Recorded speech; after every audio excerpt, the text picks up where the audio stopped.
السلام عليكم، انا رحمة ناجي رجعت لكم فيديو جديد. النهارده هعمل معاكم الكحك بقى، وكل سنه وانتم طيبين اللي بيحسسنا اصلا بالعيد.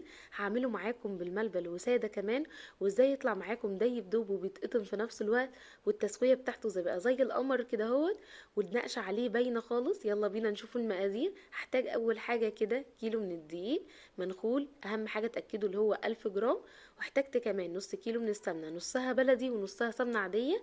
المربعة دي بلدي والتانية دي سمنة عادية. واحتجت كمان سمسم محمص معلقتين كبار، معلقتين كبار من السكر، معلقة كبيرة من الخميرة، ومعلقة ونص كبيرة من اللبن البودرة وده اللي هيديله لون حلو، ومعلقة صغيرة ونص من البيكنج باودر، ما تكتروش بيكنج باودر. واحتجت محلب او ريحة كحك او فانيليا، انا هنا اخترت ريحة الكحك.